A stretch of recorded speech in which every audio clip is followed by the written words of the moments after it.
Hello folks, and welcome to another brief video review from InkDependence.com. This time we have Sailor's Jentle Peche Peach Pink. It comes in this cute little bottle. It's their regular Sailor bottle. If you open these up, in case you haven't seen them before, take the cap off eventually. There's a little paper liner, of course. And then inside the bottle, you'll see this sort of rim around the edge. That's a nice little dip well, or ink filling well. So if you are getting low on ink, you can just turn the bottle upside down, turn it back right side up, and voila, you have a pool of ink ready to fill your pen from. I really like these bottles, despite the fact that they're pretty shallow. That well really helps out. This bottle was a blogger gift from jetpens.com. Thanks very much, Elaine. If you want to get your hands on some of this, you can go to JetPens. Also, it's available, I think, at Anderson Pens and maybe a few other places, but this Jentle ink, most of them are being discontinued by Sailor. So if you like what you see here, or if you have another favorite Jentle ink, like an Epinard or Sky Blue is one of my very favorites, go out and get some, because it's going away very soon. So anyway, this is Peach Pink. You can see it is well, it's kind of a gentle pink, really. This review is done on a paper made from wheat straw waste, which looks like this stuff. It's a Step Forward paper. I got it from Staples.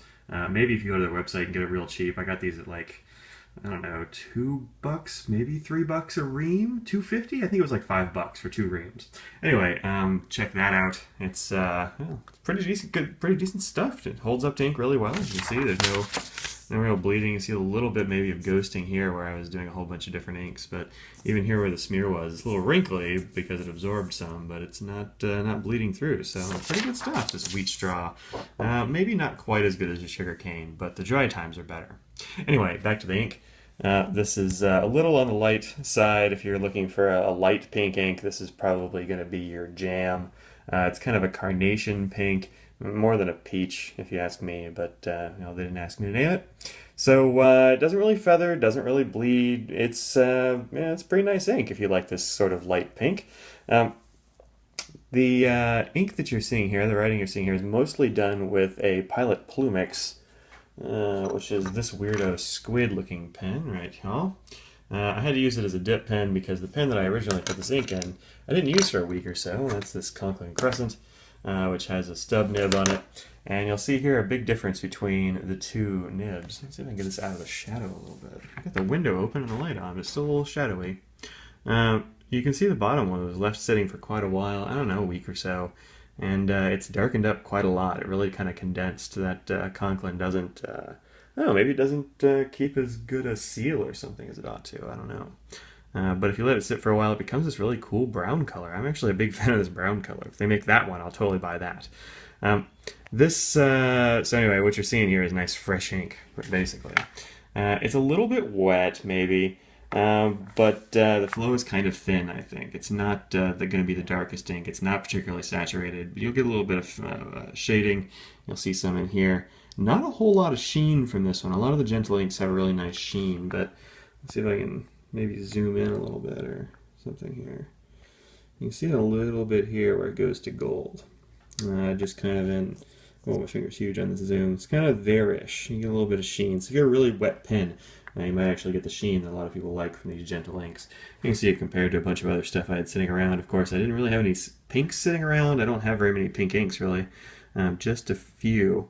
We'll be reviewing shortly Diamond Scarlet, which is actually kind of pinkish, if I remember correctly. Yeah, pretty bright pink. Anyway, I didn't have that one in the pen. Closest thing here, I guess, would be the Azalea from Irizuzuku. I can't pronounce the native name, but I think it translates to Azalea. Anyway, there you go. Let's see what this does for a water drop test. I'm actually heading out of town here very soon, so this will be a quick one, relatively. All right, come on, water. There we go. Let's see. You don't seem to have it swirling away, but it is a fairly faint ink anyway, so let's give it a second.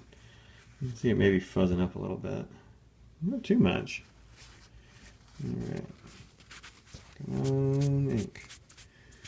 Yeah, no, I didn't really suspect that this would be very heavy water resistance, and it really doesn't, which is not going to be a huge surprise to anybody, but it doesn't come completely away. You can see a little bit here on the napkin. Anyway, there you go. This has been Sailor's Jentle Peche Peach Pink. The box, actually, I had to look up the name for this one because the box just has this little fun Japanese on it, but I don't speak Japanese. So, there you go. Anyway, it's Sailor's Jentle Peche. If you can find that online and you want a bright or light pink ink, go for it. See you around.